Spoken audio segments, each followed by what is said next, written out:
At 11:47 p.m. on February 28, 2026, a joint U.S.-Israeli strike package consisting of 8 F-35I stealth fighters, 4 B, 2 Spirit bombers, and 17 Tomahawk cruise missiles converged on a hardened compound 40 kilometers southeast of Tehran. The target was not a nuclear facility. It was not a missile production site. It was a residential complex where Iran's supreme leader, Ayatollah Ali Khamenei, was meeting with commanders of the Islamic Revolutionary Guard Corps. At 11:52 p.m., the first munitions impacted. By 11:59 p.m., the compound was obliterated, and at 12:14 a.m. On March 1st, Iranian state media confirmed what Western intelligence agencies had known for 17 minutes. The supreme leader was dead. Subscribe to this channel immediately, because what I am about to walk you through is not the liberation narrative you are seeing on CNN or the national security justification being sold by the Pentagon. This is the exact mechanism of how a $200 per barrel oil shock was engineered to collapse the global debt system under the cover of wartime emergency. This is millions of Americans about to experience fuel rationing, electricity blackouts, and hyperinflation because the elites needed a kinetic trigger to reset a $350 trillion debt bubble that was mathematically unpayable. Turn on notifications, set them to all, because the next 48 hours will redefine the markets. Oil futures are already trading at $174 per barrel in Asian markets. The Strait of Hormuz, through which 21% of global petroleum passes every single day, has been declared a total exclusion zone by Iran's Revolutionary Guard. And what the mainstream media is calling an unavoidable consequence of regional instability is actually the scheduled outcome of Operation Genesis, a decapitation strike that was designed not to neutralize a nuclear threat, but to trigger the exact supply shock that global central banks have been waiting for. Here is what happened in the 72 hours before the strike. Because understanding the operational timeline reveals that this was not a reactive defense measure. This was a premeditated execution timed to coincide with the critical tipping point of the global debt cycle. On February 26th at 3 p.m. Eastern Time, the Federal Reserve held an unscheduled closed-door meeting with Treasury Secretary Scott Bessent and the chairs of JPMorgan Chase, Bank of America, and Citigroup. No public readout was issued. No press conference followed. But sources familiar with the meeting described it as a final coordination session before what one participant called the controlled demolition phase. The topic was not interest rate policy.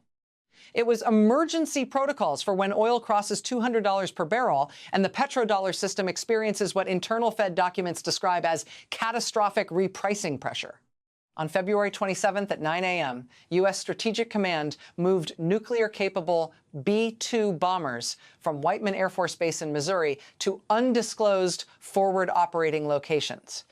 The official explanation was routine readiness exercises.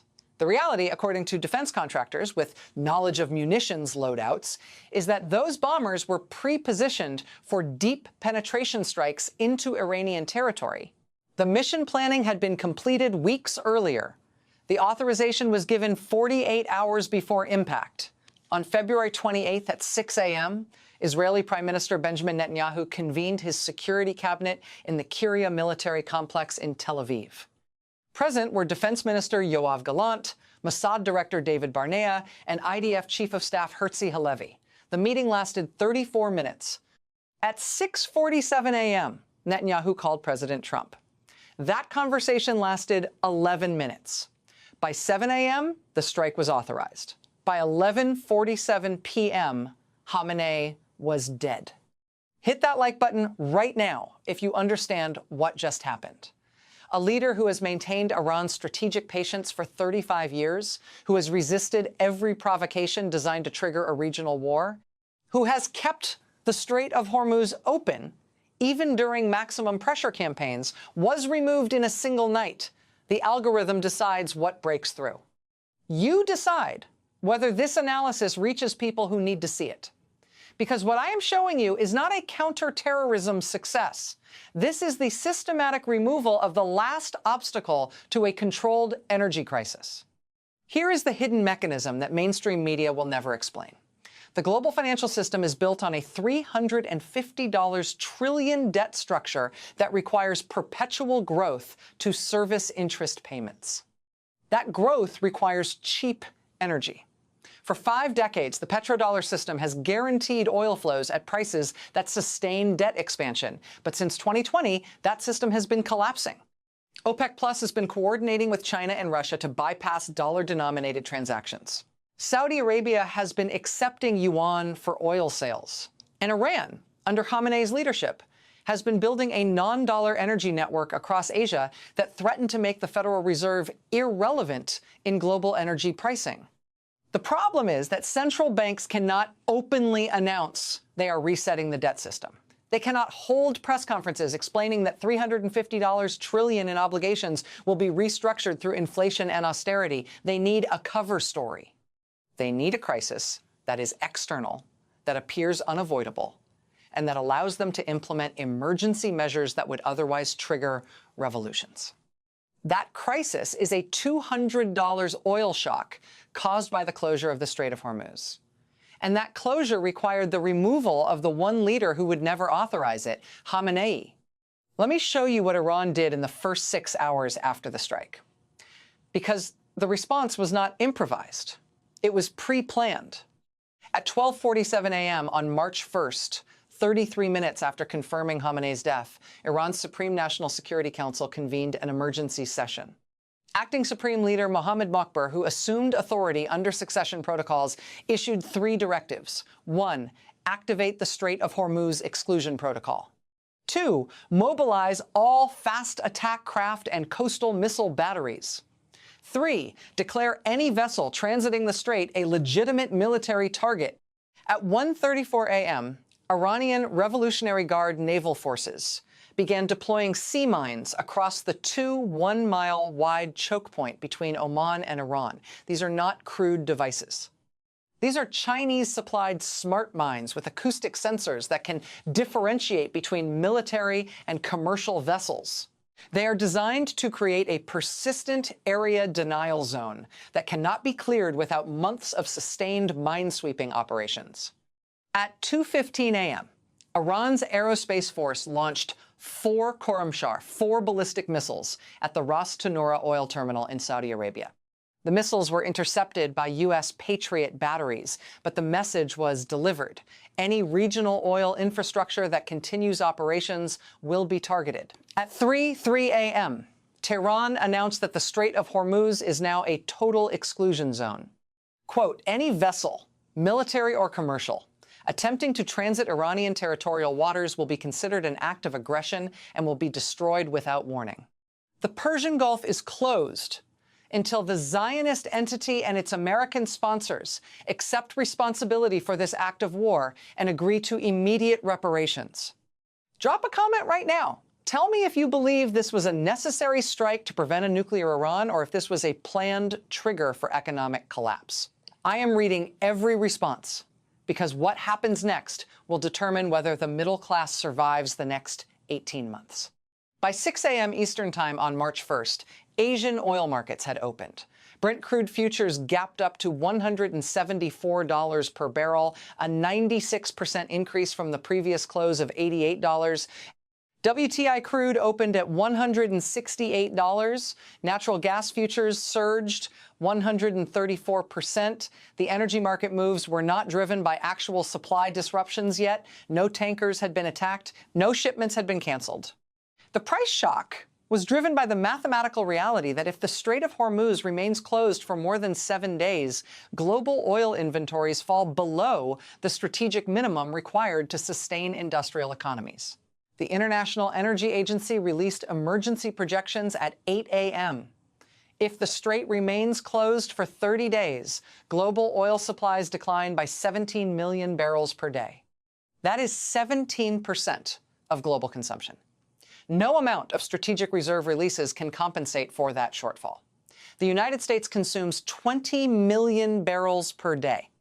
The Strategic Petroleum Reserve contains 350 million barrels at maximum drawdown rates. That buys 17 days of full consumption.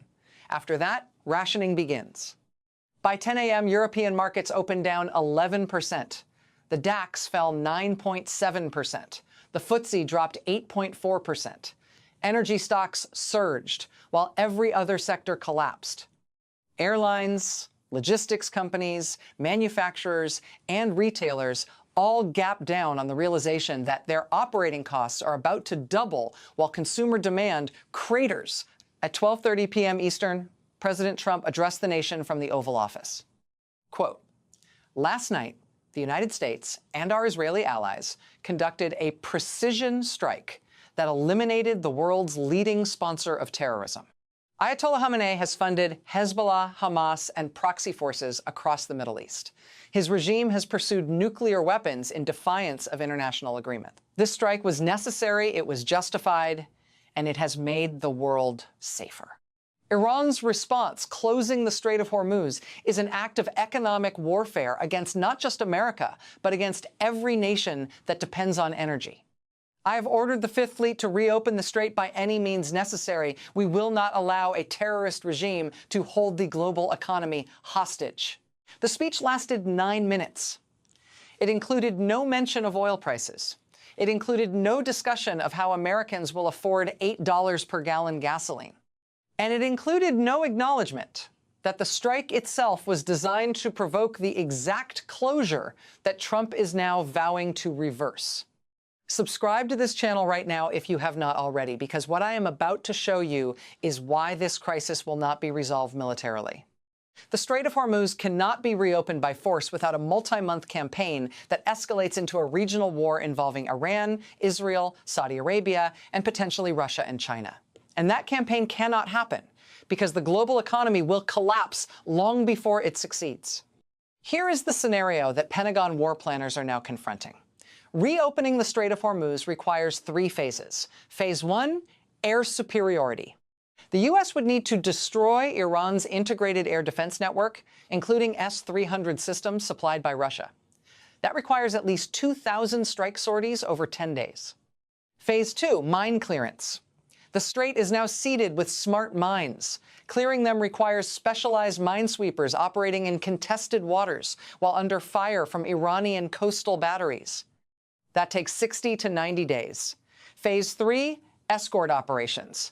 Even after the mines are cleared, every tanker transiting the strait would need naval escort to protect against fast attack craft and anti-ship missiles. That requires a sustained presence of at least 40 U.S. and allied warships indefinitely. The timeline for full reopening is 90 to 120 days minimum, but the global economy cannot sustain $200 oil for 120 days. At $200 per barrel, the cost of a gallon of regular gasoline in the United States reaches $9. Diesel reaches $11. Jet fuel reaches $13. Transportation costs for consumer goods double. Electricity prices, which are partially generated from natural gas and oil, increase by 70%.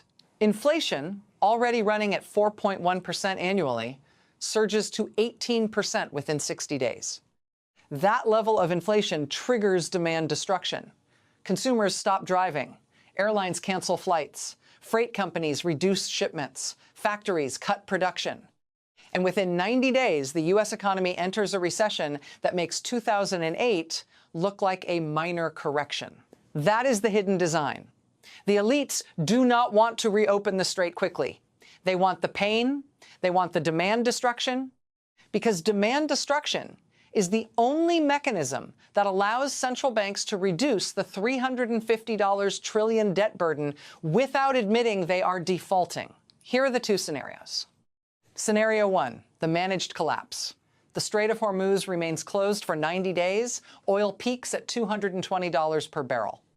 The Federal Reserve responds with emergency liquidity facilities, but does not cut interest rates because inflation is surging. Gas reaches $10 per gallon. Unemployment rises from 3.7% to 8.2%.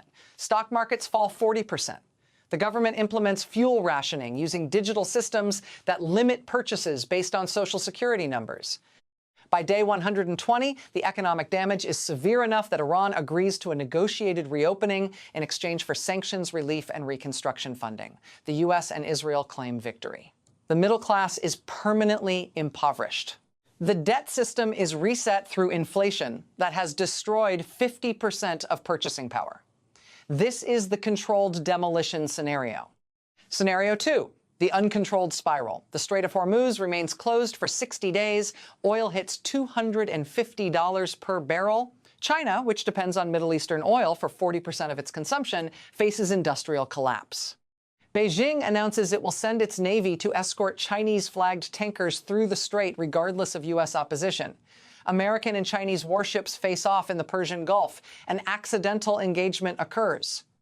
Missiles are fired. Ships are sunk. The conflict escalates into a direct U.S.-China war. Global trade stops. Supply chains collapse entirely. Within 30 days, grocery stores in major cities run out of food. Governments declare martial law. This is systemic failure.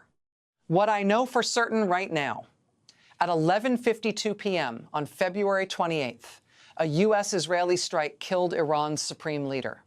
At 3:03 a.m., on March 1st, Iran closed the Strait of Hormuz. By 6 a.m., oil was trading at $174 per barrel. By 10 a.m., European markets had fallen 11%. And by 12:30 p.m., President Trump announced that the Fifth Fleet would reopen the strait by force. The strike was not about preventing a nuclear Iran. Iran's nuclear program has been contained for 2 decades through inspections and sanctions. This was about removing the one leader who would never authorize the closure of Hormuz so that his death could be used as justification when his successors did exactly what the planners needed them to do. This is not investment advice. This is documentation of a planned energy shock designed to collapse demand, trigger a recession, and reset the global debt structure under cover of war. The next 72 hours will determine whether central banks can manage the controlled demolition or whether panic accelerates the timeline into uncontrolled collapse. Stay with this channel, turn on notifications. When markets open Monday, when gas stations begin limiting purchases, when the Federal Reserve announces emergency measures, you will see the analysis here immediately. This is not over. This is the kinetic trigger for the greatest economic reset since 1971. And the death of one man in Tehran is how they are making it look like a war instead of a robbery.